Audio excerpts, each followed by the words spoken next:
Well, hello and welcome from the Dollhouse Fiyah-place for another reading from Grimm's complete fairy tales. That's right. And if you've joined us before, you know what we like to do before we get into them Grimm's complete fairy tales.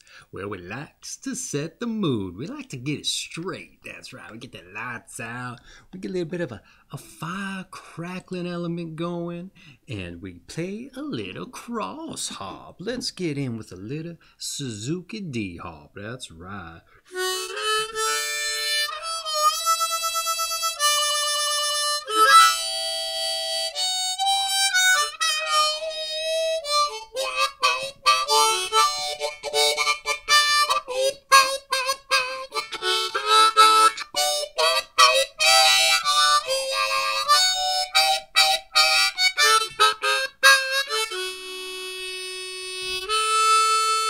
All right, I'm a little overboard there today, but why not? I say, why not? All right, what are we reading tonight? Let me catch my breath here for a second.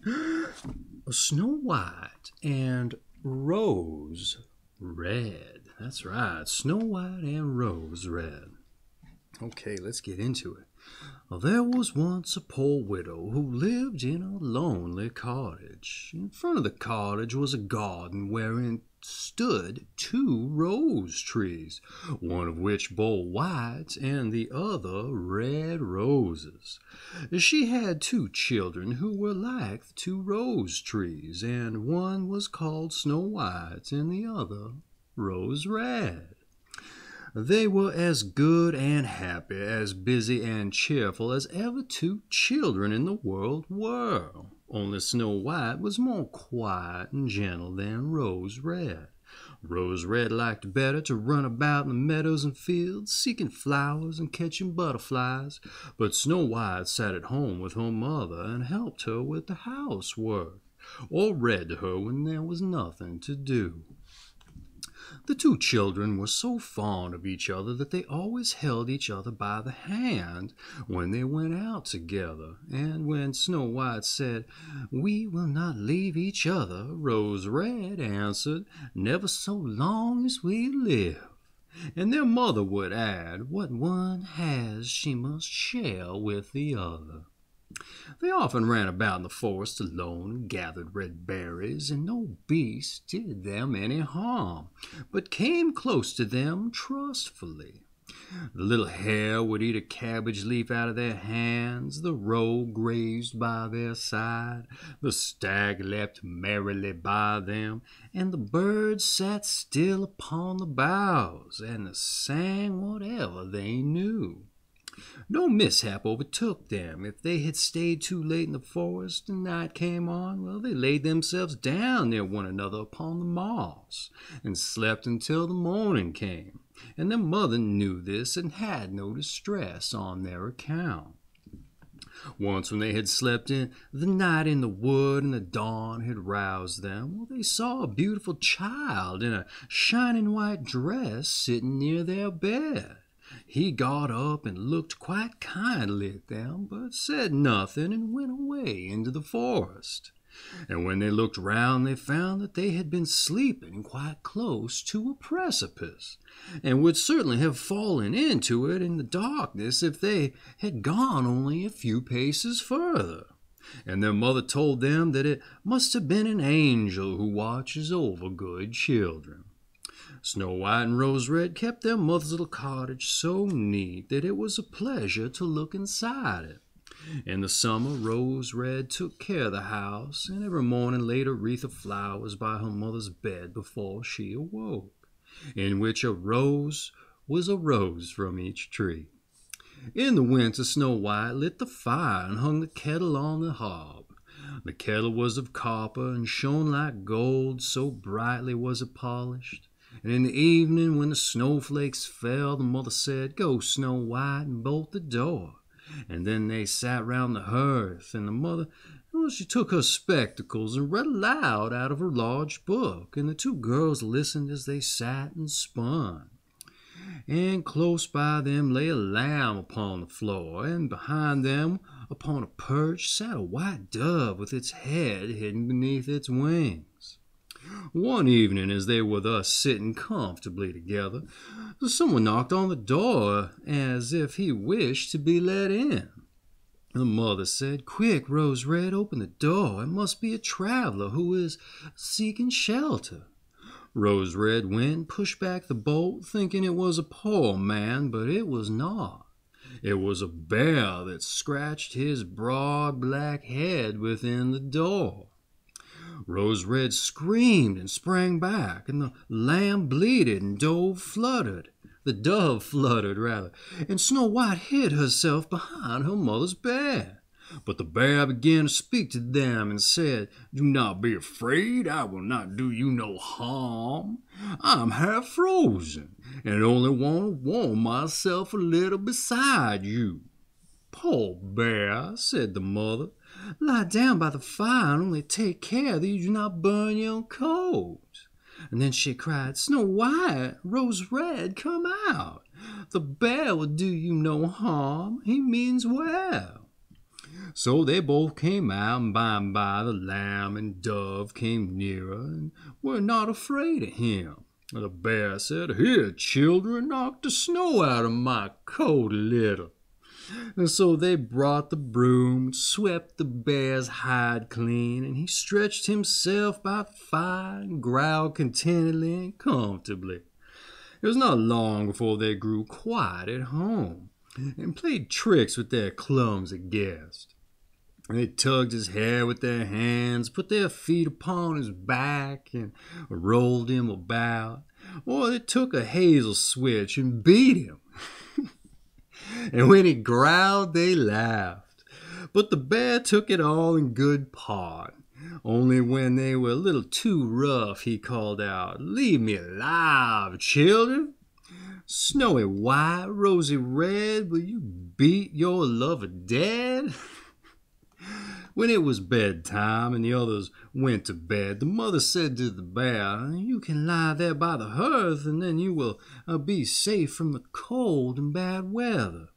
And as soon as the day dawned, the two children let him out, and he trotted across the snow out into the forest. Henceforth the bear came every evening at the same time, laid himself down by the hearth, and let the children amuse themselves with him as much as they liked.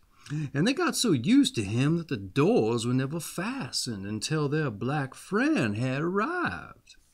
When spring had come and all was outside was green, well, the bear said one morning to Snow White, "Now I must go away and cannot come back for the whole summer." "Where are you going then, dear bear?" asked Snow White. "I must go into the forest and guard my treasures from the wicked dwarfs. In the winter, when the earth is frozen hard, well, they are obliged to stay below and cannot work their way through. But now, when the sun has thawed and warmed the earth, well, they break through it and come out and pry and steal. And what once gets into their hands and into their caves does not easily see daylight again." Snow White was quite sorry for his going away, and as she unbolted the door for him and the bear was hurrying out, he caught against the bolt and a piece of his hairy coat was torn off, and it seemed to Snow White as if she had seen gold shining through it, but she was not sure about it. The bear ran away quickly and was soon out of sight behind the trees. A short time afterward, the mother sent her children into the forest to get firewood. And there they found a big tree which lay felled on the ground, and close by the trunk something was jumping backwards and forwards in the grass, but they could not make out what it was. When they came near, they saw a dwarf with an old withered face and a snow white beard a yard long. The end of the beard was caught in a crevice of the tree, and a little fellow was jumping backwards and forwards like a dog tied to a rope, and did not know what to do. He glared at the girls with his fiery red eyes and cried, "Why do you stand there? Can you not come here and help me?" "What you about there, little man?" asked Rose Red. "You stupid prying goose," answered the dwarf. "I was going to split the tree to get a little wood for cooking. A little bit of food that one of us wants gets burnt up directly with thick logs. We did not swallow so much coarse, greedy folk. I had just driven the wedge safely in, and everything was going as I wished, but the wretched wood was too smooth and suddenly sprang asunder, and the tree closed so quickly that I could not pull out my beautiful white beard. So now it is tied in, and I cannot get away. And the silly, sleek, milk-faced things laugh. Ugh, how odious you are."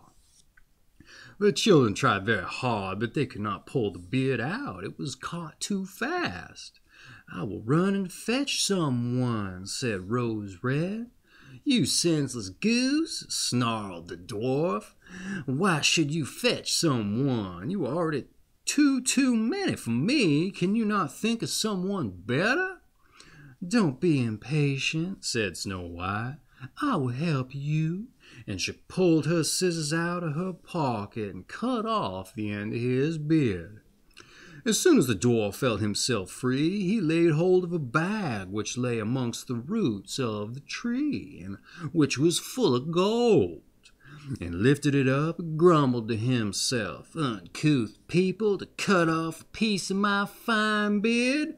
Bad luck to you!" And then he swung the bag upon his back and went off without even looking at the children. Sometime after that, Snow White and Rose Red went to catch a dish of fish. And as they came near the brook, they saw something like a large grasshopper jumping toward the water, as if it were going to leap in. Well, they ran to it and found it was the dwarf. "Where are you going?" said Rose Red. "You surely don't want to go into the water." "I'm not such a fool," cried the dwarf. "Don't you see that the accursed fish wants to pull me in?"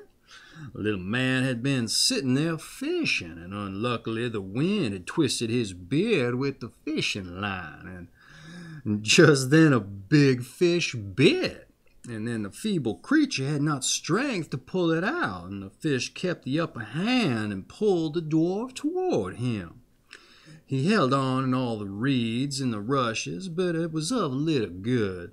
He was forced to follow the movements of the fish, and was in urgent danger of being dragged into the water.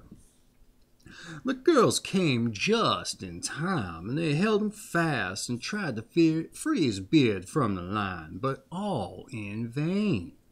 Beard and line were entangled fast together. Nothing was left but to bring out the scissors and cut the beard, whereby a small part of it was lost. When the dwarf saw that, he screamed out, "Is that civil, you toadstool, to disfigure one's face? Was it not enough to clip off the end of my beard, and now you have to cut the best part of it? I cannot let myself be seen by my people. I wish you had been made to run the soles off your shoes." And then he took out a sack of pearls which lay in the rushes, and without saying a word more, he dragged it away and disappeared behind a stone. It happened that soon afterwards the mother sent the two children to town to buy needles and thread, and laces and ribbons. The road that led them across a heath upon which huge pieces of rock lay strewn here and there. Now they noticed a large bird hovering in the air, and flying slowly round and round above them. It sank lower and lower, and at last settled near a rock not far off. Directly afterwards they heard a loud, piteous cry. They soon ran up and saw with horror that the eagle had seized their old acquaintance the dwarf, and was going to carry him off. The children, full of pity, at once they took tight hold of the little man and pulled against the eagle so long that at last he let his booty go. And as soon as the dwarf had recovered from his first fright, he cried with his shrill voice, "Could you not have done it more carefully? You dragged at my brown coat so that it is all torn and full of holes, you helpless, clumsy creatures." And then he took up a sack full of precious stones, slipped away under the rock into his hole. The girls, who by this time were used to his thanklessness, went on their way and did their business in town. As they crossed the heath again on their way home, they surprised the dwarf, who had emptied out his bag of precious stones in a clean spot, and had not thought that anyone would come there so late.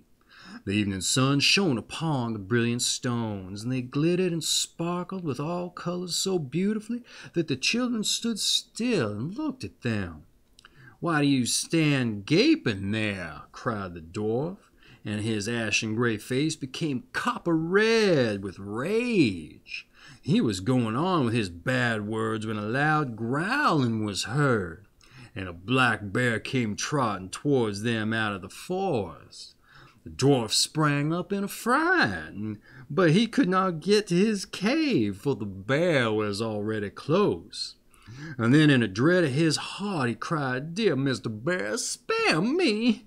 I will give you all the treasures. Look, these beautiful jewels lying there. Grant me my life. What do you want for such slender fellows such as I? You would not feel me between your teeth. Come, take these two wicked girls. They are tender morsels for you, fat young quails. For mercy's sake, eat them." The bear took no heed of his words, but gave the wicked creature a single blow with his paw, and he did not move again. The girls had run away, but the bear called to them, "Snow White, Rose Red, do not be afraid. Wait, I will come with you." And then they knew his voice and waited, and when he came up to them, suddenly his bear skin fell off, and he stood there a handsome man, clothed all in gold. "I am a king's son," he said, "and I was bewitched by that wicked dwarf who's stolen my treasures. And I have had to run about the forest as a savage bear until I was freed by his death. And now he has got his well-deserved punishment." Snow White was married to him, and Rose Red to his brother, and they divided between them the great treasure which the dwarf had gathered together in his cave. The old mother lived peacefully and happily with their children for many years.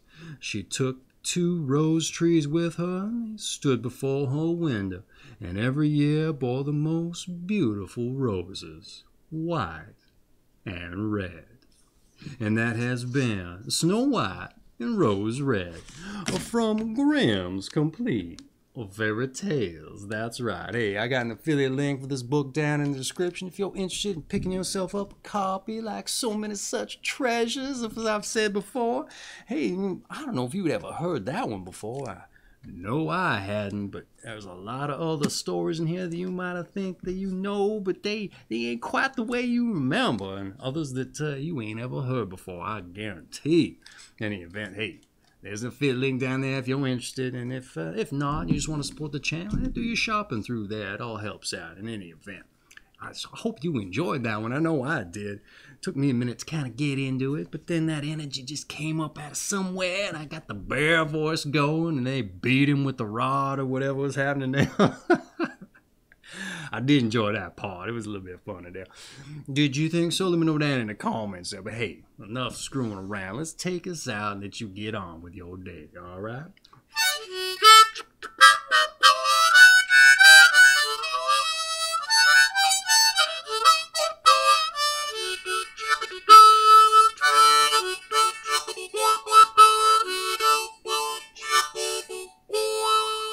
All right. Hey, I just want to say, kisses to your missus, a tip of my hat to your old cat, and I hope you enjoyed yourself. You come back again, you understand? You're here? You better. I hope you do. All right. Hey, maybe next time we'll see you up in the attic there. All right. Have a good night there, or good morning, whatever. Whenever you find this thing, we'll see you later.